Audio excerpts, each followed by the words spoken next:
News Hour. I am Alice Thompson. Coming up, President Kurma applauds the UN Secretary General Ban Ki-moon. Customers express concern over what they say is the introduction of GST on electricity charge.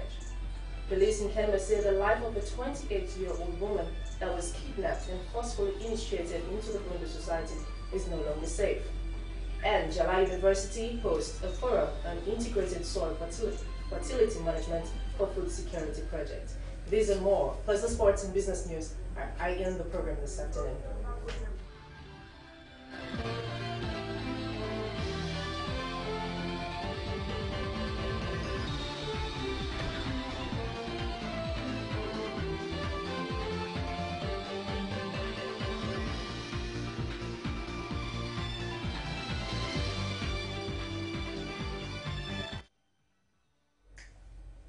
Welcome back. And first in the news this afternoon, President Kurma has applauded the UN Secretary General Ban Ki-moon for his dedication and commitment to the advancement of global peace and development during his tenure as UN Secretary General. Here is an excerpt of President Kurma's speech at the UN General Assembly in New York.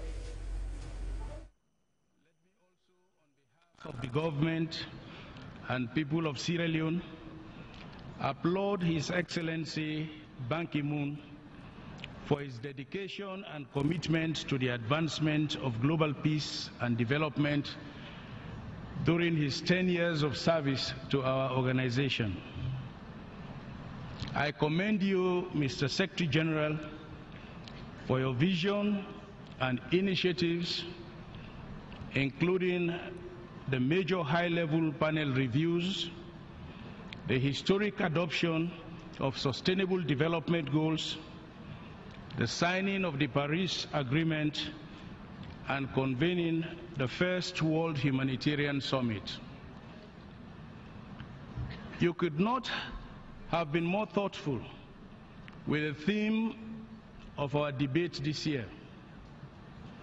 To transform our world, we must universally push forward the Sustainable Development Goals. To save the millions of women and children still trapped in poverty, to bring peace to our troubled region, to prevent and to contain disease outbreaks, we must push forward with energy, with compassion, and with resolve. In Sierra Leone, drawing from the lessons learned from the implementation of the MDGs, we have taken action to quickly integrate the SDGs into our national development planning processes by linking each of the 17 goals and the 169 targets to our national development program, the Agenda for Prosperity. Yes, Africa's position is about righting historic wrongs. Yes, Africa's position is about enhancing voices at the United Nations. But more than everything, Africa's position is our contribution to making the United Nations more effective, more democratic, and forward-looking. That is why we believe that diluting any of the key elements of our position is akin to the continuation of the status quo that is unfair, unjust, non-inclusive, and unfit for the better purposes of the 21st century. Africa has asked me, as coordinator of its Committee of 10 on the reform of the United Nations, to tell the world that we will stand united behind the Zulwini Consensus and the Street Declarations. We have reaffirmed the African position at the African Union Summit in Kigali in July, and we deeply frown at attempts to take down any positions through divide and rule policies reminiscent of the colonial era.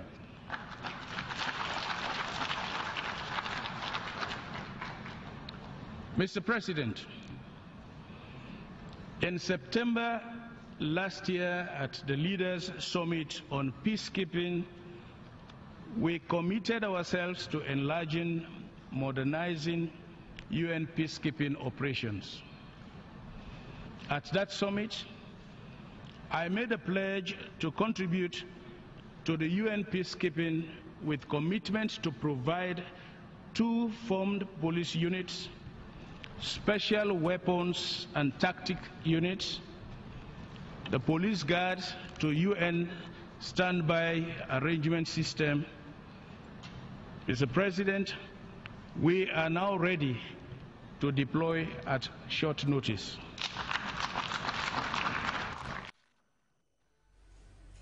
That was President Kumar addressing colleague head of states at the UN General Assembly. Police in Kenema say the life of a 28-year-old woman that was kidnapped and forcefully initiated into the Bondu society is no longer safe. Khadija Tubalima Aliyu said her life is in danger. According to her, she was dragged into a house in Kenema where she was forcefully initiated and locked up in a room without food and contact with her parents for days. The Sierra Leone Social Aid Volunteers is implementing an EU-funded project by strengthening the referral pathway from states to school, where more than 800 children will be enrolled in primary and secondary schools. According to the Sierra Leone Social Aid Volunteers Project Program Manager, under the referral pathway from states to school, Mary Kamara, the project will support 200 beneficiaries in Year 1 and 230 Year 2 to enroll in formal education through the provision of school kits. Evichesco reports. Sierra Leone Social Aid Volunteers Project Program Manager Referral Pathway from Street to School, Mary Kamara, identified street children who have dropped out from school with a provision of non-formal education and later unified them with their caregivers. She added that beneficiaries will receive learning materials to continue their primary and secondary education, which includes uniforms and other school materials. The project, she cited, has a monetary component in school and their homes in order to produce good results.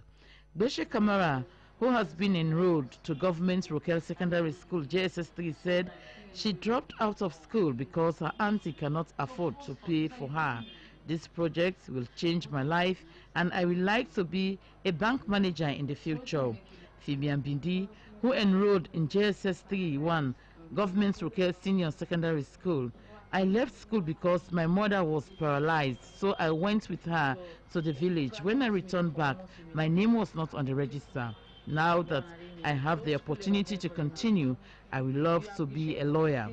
Adama Jallo, one of the caregivers, told SABC that the project will definitely educate less fortunate children to become remarkable persons in future.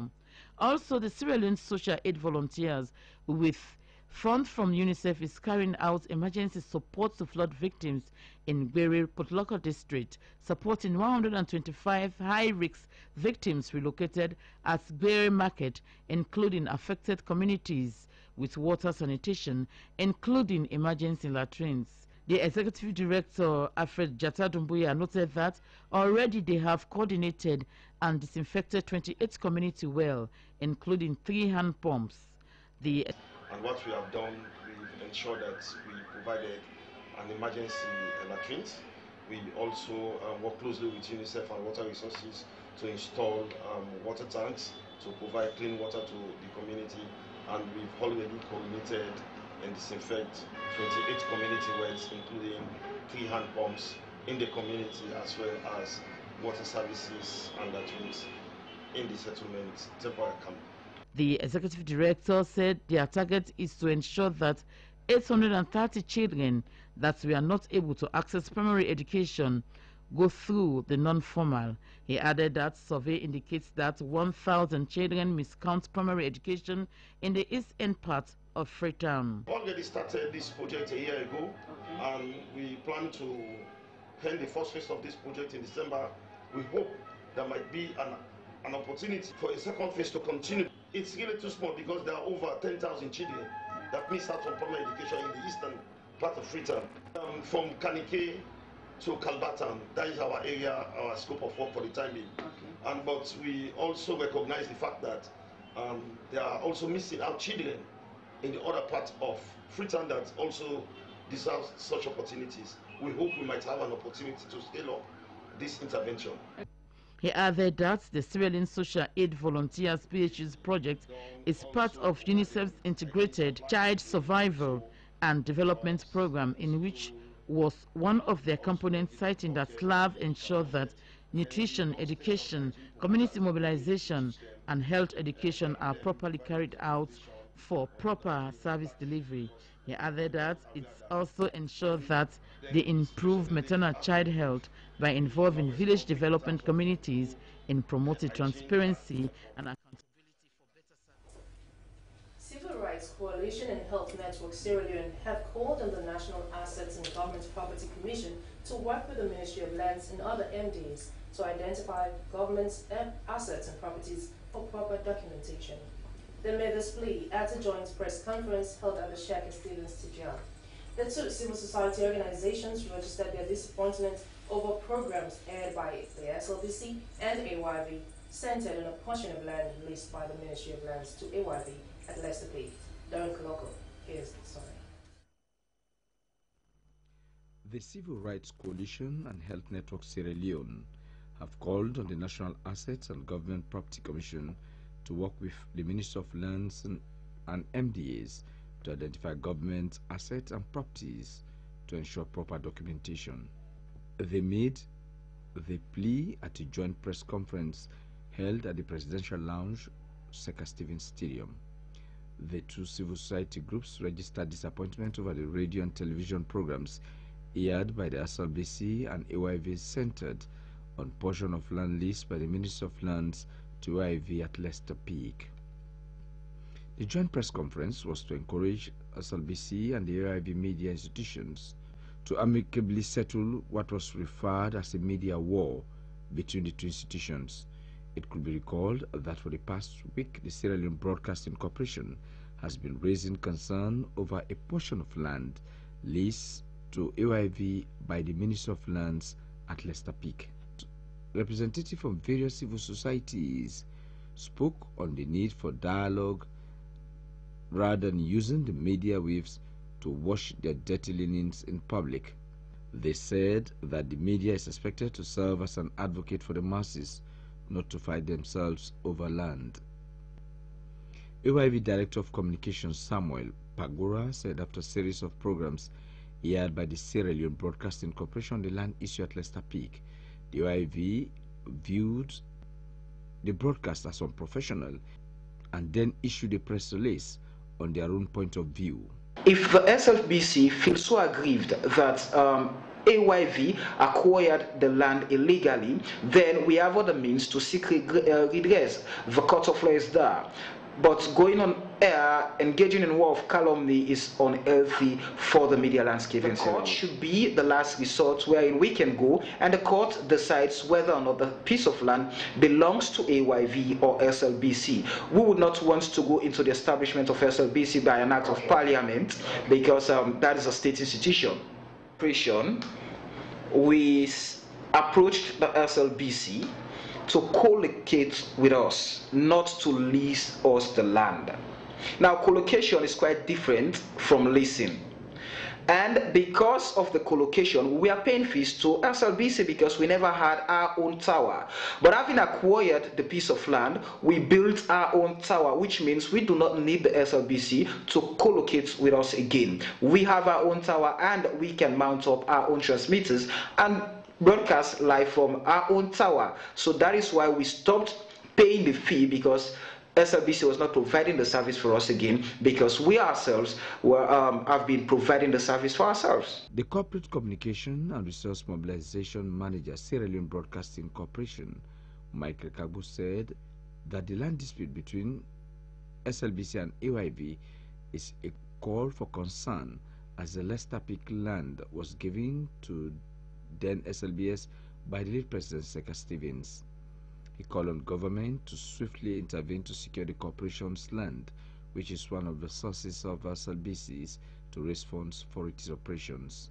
AYV approached the national public broadcaster to say, we should aid them with a small piece of land so that they could they could house their gadgets, to broadcast. They requested for 7 years. And we said, okay, let's start the relationship small and go big. We gave them 3 years. And afterwards, we signed an MOU, they started paying to us. And all of a sudden, after a year or so, they came out with the document to say, well, they're no longer paying to us, and they have acquired that very land which we leased them to. They've acquired it through the Ministry of Lands. We were perturbed. At first, when we had the information, we felt that it was very deceptive. We have been talking about other people's issues, and we have a heart-burning issue. We feel that it was prudent that we make it known to the public, more especially when SLBC is not owned by any individual or an entity. It is owned by the people of Sierra Leone, so it was very, very important that the people of Sierra Leone knew what was happening. The time that proactive measures has to be taken, and lands which are owned by government has to be protected, especially those in strategic communities or in strategic areas. Reading a press release issued by the Sierra Leone Civil Rights Coalition and the Health Network Sierra Leone, Robert Kondi-Makagbo called on the two media institutions to stop all discussions on their radio and television stations with immediate effect, but find an amicable solution to the impasse. We note with disappointment the huge challenges at the SLBC, not least relating to the institution, does not receive subvention from government, although they later pay the staff of SLBC. We wish to point out that the public broadcasting corporation in the world are financed by their... A five-man delegation from South Korea has paid a courtesy call on senior management of the Sierra Leone Broadcasting Corporation at Broadcasting House, New England. The delegation, headed by a renowned movie actor, Jung Lee-hong, otherwise known as Golden Fox, was to get first-hand information on the operation of the state broadcaster and see what possible assistance could be rendered. Abubakar Bangura has that story.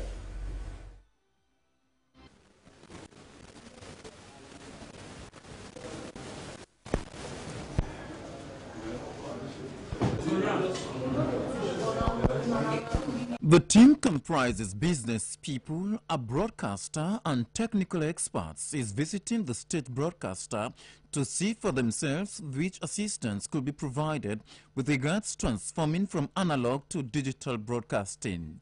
The aim is also to identify challenges facing the corporation, create partnership based with the Korean Broadcasting Corporation, KBC. The delegation is coming at a time when the SLBC is preparing for digitalization and is in dire need of assistance to realize this dream. Head of delegation John Lin Huang, known as Golden Fox, president of the World Martial Arts Federation, was pleased to visit the state broadcaster and discuss partnership with the corporation. Mr. Young and me, so we crew in Korea. Any kind of can do it. So even a TV too. So I talked to Mr. Yang and told you. Okay. 여기 모든 일들은 잘 되나 그걸로 보고. He said it is a great honor for him to meet with the management of the state broadcaster to find out some of the challenges hitting the corporation.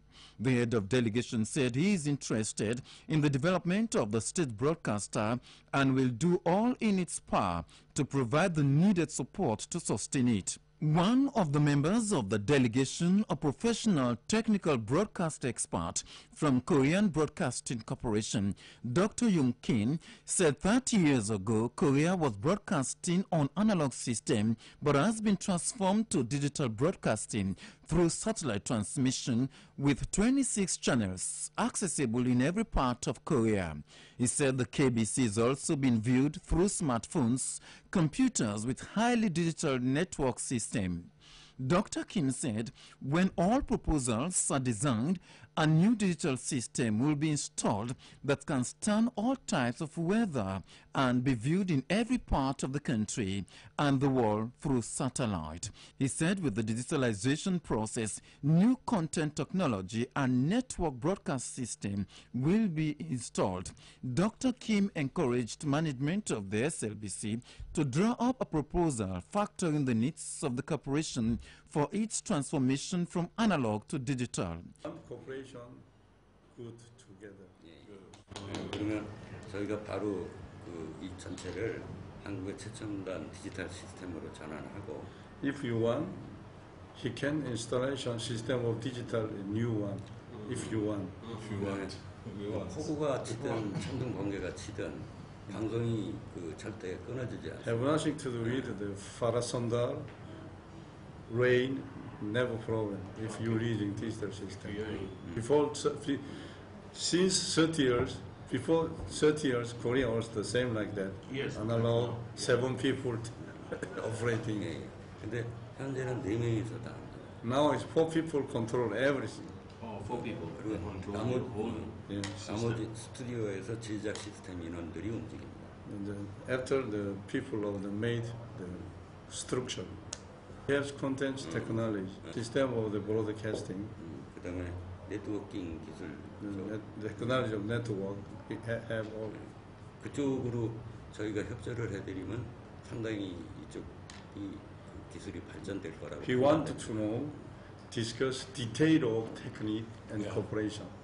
The acting Deputy Director General SLBC, Samuel Valcasel, said management is looking forward to moving up from analog to digital broadcasting, but it is costly and requires partnership. He added that if there is a twinning from Sierra Leone to Korea, will help greatly to sustain the state broadcaster. We are doing terrestrial or analog or over-the-air kind of broadcasting, which is not where the technology is at the moment. The art has moved. What we are actually involved in at the moment as a corporation is means through which there will be this movement, this migration from analog to digital, and that is going to cost SLBC and Sierra Leone a lot of money. But it is the needful because everyone, everywhere in broadcasting is moving towards that. We are not really able to broadcast to the entire country with same strength because of the kind of broadcasting we do these days. We want a situation where people in far-flung places like Kailang and Pujeong, that was our neighbors in Guinea and Liberia, will be able to get the same reception as those in Freetown and close to where we broadcast. So if there is a twinning situation between Sierra Leone and Korea, that will help in a great way. It will be an additional development for broadcasting in Sierra Leone. The acting deputy director noted if the partnership with Korea is established, it will enhance the culture and traditions of both countries through exchange programs and movies, adding that if the partnership is effective, the cooperation will reach to higher heights. He explained to the delegation about the challenges that needs to be addressed to achieve the digitalization. He appealed to the delegation to come to the aid of the SLBC as whatever assistance from Korea will be highly appreciated by management. The delegation was taken on a conducted tour by the Director of Engineering, Alhaji Bangura, to the transmission room, the radio and television studios, the newsroom and the editing department. However, as part of the visit, a delegation from Korea will pay a visit to the SLBC to finalize further arrangements for partnership. The team is also interested in investing in agriculture, energy and the fishing sector. SLBC News, Abubakar Bangura, Freetown. In line with the story of the 28-year-old woman who was kidnapped and forcefully initiated into the Bundu society, various organizations in Sierra Leone have been advocating through government for the age of consent, which is 18 years. Well, for more on the issues, I have in the studio Anita Kuma, the country director of Girl Child Network Sierra Leone. Good afternoon and welcome to News Hour. Yeah, good afternoon. Thank you for having me. So has your organization been monitoring this issue? Yes, even yesterday we tried to do a follow-up because we are in this harmful cultural practice forum and other advocacy groups to see how best we can link ourselves into this issue, because this is a violation issue, whatever I call it, is an issue. But for us as an organization, we're still raising up our voice to tell the government as well as the ministry in charge, like the Ministry of Social Welfare, Gender and Children's Affairs. And like last week, there was a conference out there coming back, a discussion about FGM is still on the table. People still thought it's fit, and organizations like we should advocate to ban FGM in Sierra Leone. If Gambia and Ghana and Nigeria, they ban FGM, what's wrong with Sierra Leone? The problem is, yesterday we're having an interview again with Airtel, with Star Radio, and I want everybody to watch that clip, that interview on Sunday. What comes out of it was for and against, and the National Survey was sitting right in front of our place. Come up with information. So now, I don't want to say, well, if you watch it, you can hear for yourself. You know exactly where she's coming from and what the meaning of all this. Okay, so what's the latest development of the issue right now? The latest development of the issue, like yesterday was like because I was not there, and even this morning, as some of us can follow up with Umar Fofana's report at the BBC, still like this group of Sowe's, they kidnapped this 28-year, saying that because she wronged them forcefully or willfully wronged them, and that's why they paying her back to initiate her. And yesterday there was a cure march in the afternoon. We had we called to check on them, that the Sowe's are there asking the police to give them the initiates and other stuff. But from that point now, this afternoon, they've just given up update that the police, they're in charge now. The case is still in their hands. They overran everything. Nothing is going to happen. And the lady is still there waiting for treatment. She's still sick. And people, they're taking the law into their hands. What is wrongful, like willful, wrongful things that this lady would have done to these people? For them not to take it to court or take it to another level, just for them to go rush, grab her, bring her forcefully, initiate her, and now she's still like sick, fighting for her life. Nobody wants to talk about it. Saying, we're going to advocate for under 18s. And now there's an 11-year-old case. That case is my case.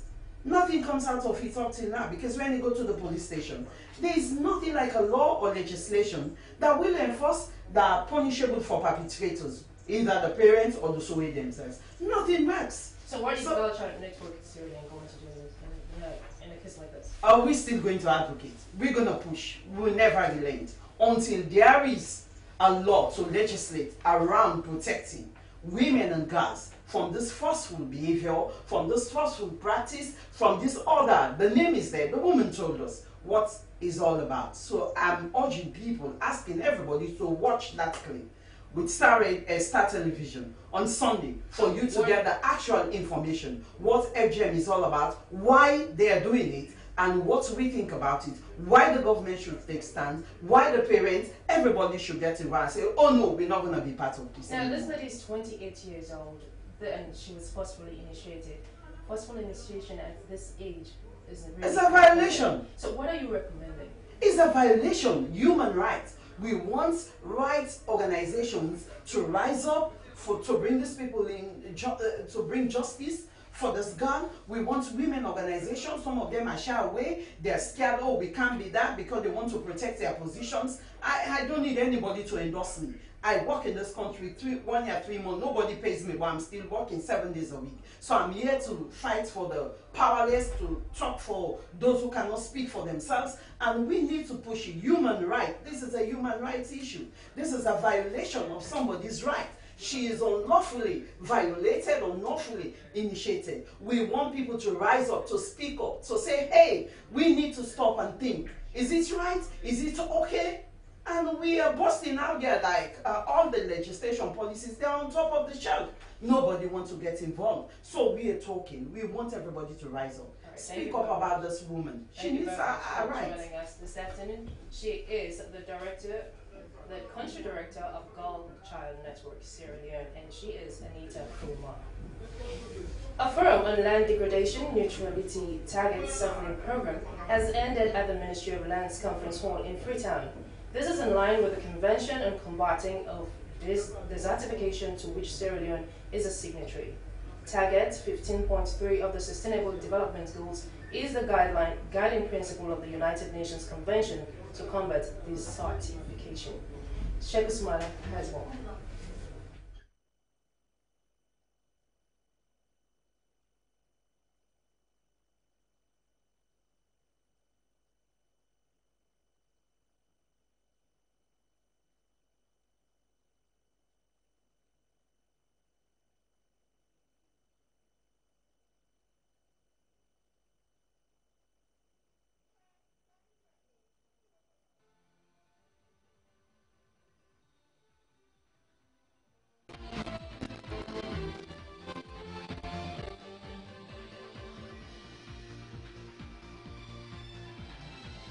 Land degradation is a global phenomenon which is leading to the reduction and loss of the biological and economic productive capacity of land.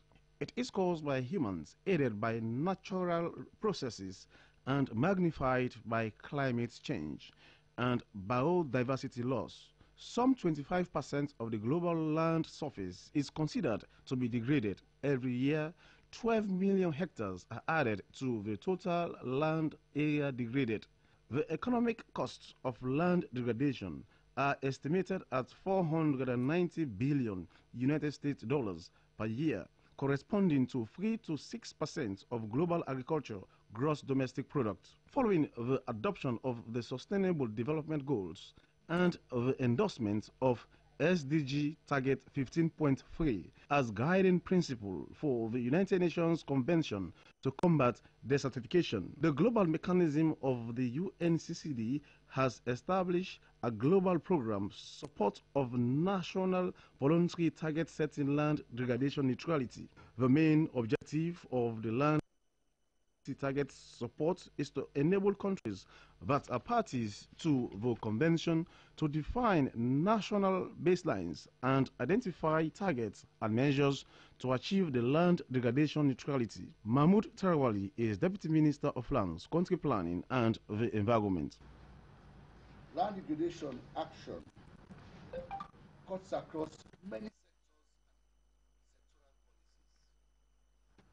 including agriculture, forestry, mines, energy, and environment. To foster policy coherence, prioritize land-based climate action, tap into financing options for UNCCD implementation. Ladies and gentlemen, the Ministry has called on you to request that you use your technical expertise to make a case on how LDN actions guided by targets will contribute to the achievement of those priorities. Permanent Secretary in the Ministry of Lands, Country Planning and the Environment, Baba Fortune, said the ministry is the focal point for the United Nations Convention to combat desertification and is therefore responsible for the implementation of land degradation neutrality target setting program. Acting Chief Environment Officer, Ministry of Lands, Country Planning and the Environment, Edward Bendu, said the objectives of the one-day forum were to inform all project stakeholders about the commencement of the land degradation neutrality target setting program in the country, Ghana's support for full implementation of the program, foster understanding and cooperation between key stakeholders, and inform all stakeholders about the pending inception workshop and get their initial views on the entire process. Sierra Leone now has a national action plan to the 10-year UNCCD framework to combat land degradation.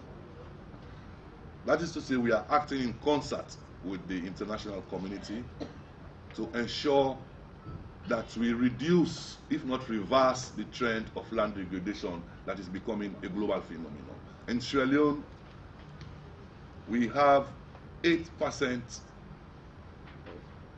of our land space under protected forests. The authority intends to increase that to 12%. So if we have 12% as against the 72,000 square miles, we can imagine what is definitely happening with our landscape, considering the increase in mining activities, the unsustainable agricultural practices. Participants include land users, private service providers, MDAs, national and international research institutions, civil society, development partners, and the media. Reporting for SLBC News, I'm Sheikh Usmaila.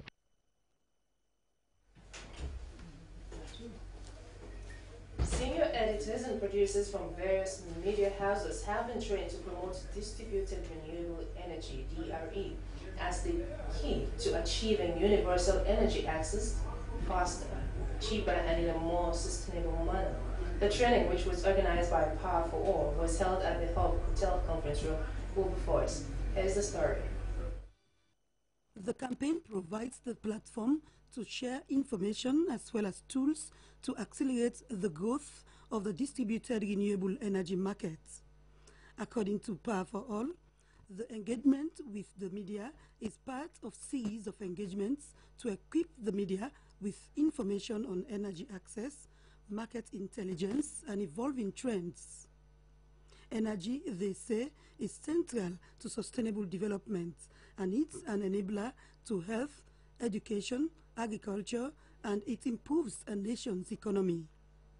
Ami Doumbouya is the campaign leader, Power for All Sierra Leone. Our work now is focused on the energy revolution. On May 10th, the government of Sierra Leone and the UK government signed an energy compact agreement, and in that compact, the aim is to accelerate energy access, right? And at the energy revolution, I think I saw most of you, the government made a pronouncement of connecting about 50,000 homes by end of this year and 250,000 by next year. And how they were going to do that was by committing itself to waiving importation, duty on importation and removing GST so that the products are affordable to the rural poor, and making sure that the private companies come in and get their goods out the key in a good enough time. And the government, we'll hear from the government today, they've been very, very much hands-on in making sure that, over 89% of our people in the rural communities that aren't on the grid to get energy access, and that's what the campaign supports the government on. Other areas include the overall transition in global energy from fossil fuel to renewables, the emerging solar market in Sierra Leone, product features and benefits, Sierra Leone energy access overview, renewable potential and case studies, human stories, school campaign, communities' perspectives, sources of energy access information, and the role of the media in the campaign form part of the engagement led by representatives from UNIDO, RIA Sierra Leone, Ministry of Energy, and IBIS.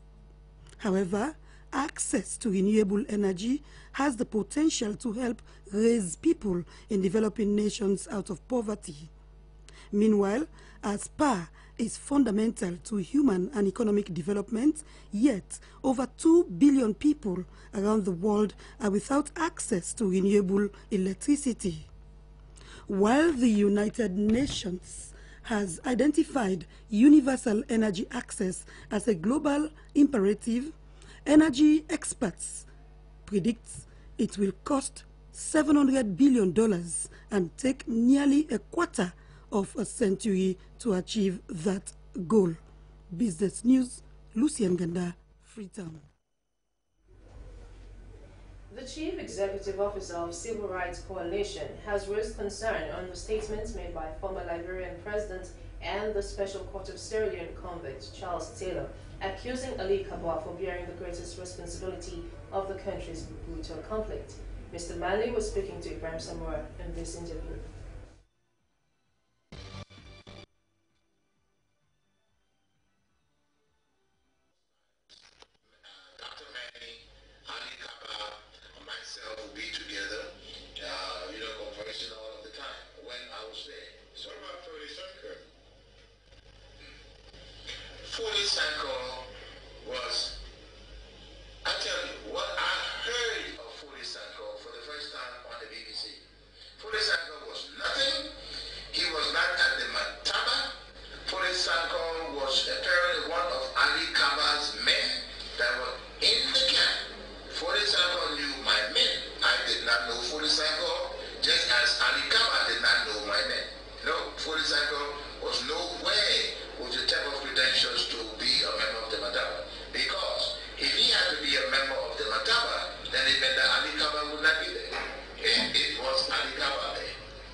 President Nkrumah has applauded the UN Secretary General.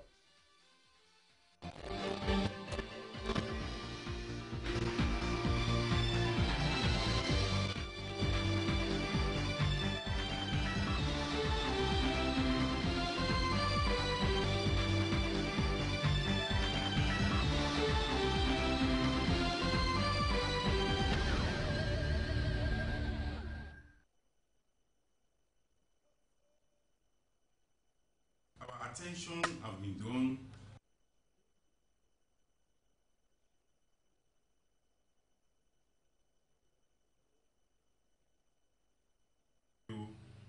that is going around in the social media. You know, we are in Charles Taylor, the former Liberian president, who is now a special court indictee, states it categorically clear that Ali Kaba bears the greatest responsibility for Sierra Leonean conflict. He doesn't know Foday Sankoh at the time, but when we set up the special courts, you know, for Sierra Leone to try those. Respond from the clip. From the clip. Yeah, we have seen that clip on the social media, and our attention has been drawn to it concerning the issue of Ali Kaba. In that video, Charles Taylor categorically stated that it was Ali Kaba. He knew Ali Kaba in the early stage and not Foday Sankoh. And when the special court was set up, it was set up to try those who bear the greatest responsibility for our civil conflict. And I believe the Civil Rights Coalition believe, when you have seen that video, that Ali Kaba is one of those who bear the greatest responsibility for our civil conflict. In that light, we have contacted our international lawyers, on this issue. But we want to make it very clear to the public that Ali Kaba, if you are running for the office of the presidency, we need to screen you. We need to ask you several questions. So we want Ali Kaba to come out and explain concerning that video clip. For example, Fode Sanko, Charles Taylor said it was Ali Kaba. He never knew Fode Sanko. Fode Sanko was not at the Mataba. It was Ali Kaba. He never knew. He only heard of Fode Sanko at the BBC. Now, Alfonso, let me ask you again this question.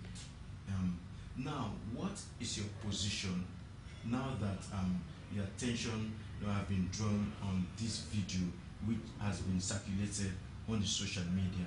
So, what are you calling for now as a civil rights coalition? In the first place, we want special courts to summon Ali Kaba. Why? Because that video have shown that he bears the greatest responsibility. And next month, we are organizing a huge demonstration, peaceful demonstration, to call on the international community to examine that video, to call on human rights lawyers to examine that video. Look, just last week, War Wounded, they were crying for their money. Say, up to now, they have not been paid. And Ali Kaba is working freely.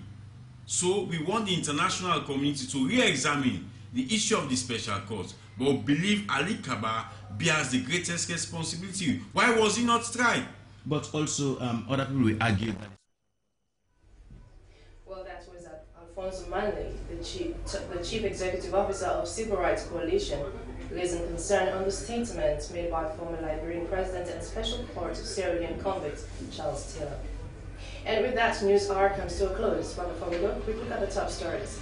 President Koma has applauded the UN Secretary General Ban Ki-moon. Customers have expressed concern over what they say is the introduction of GST on electricity charge. And police in Panama have said that the life of a 28-year-old woman that was kidnapped and forcefully initiated into the Bondo Society is no longer safe. And that's all in this edition of News Hour broadcast live on the Sierra Leone Broadcasting Corporation. On behalf of the news team this afternoon, I'm Alice Mary Thompson. Wishing the rest of the day is glorious. Thanks for your time. Keep watching the Office.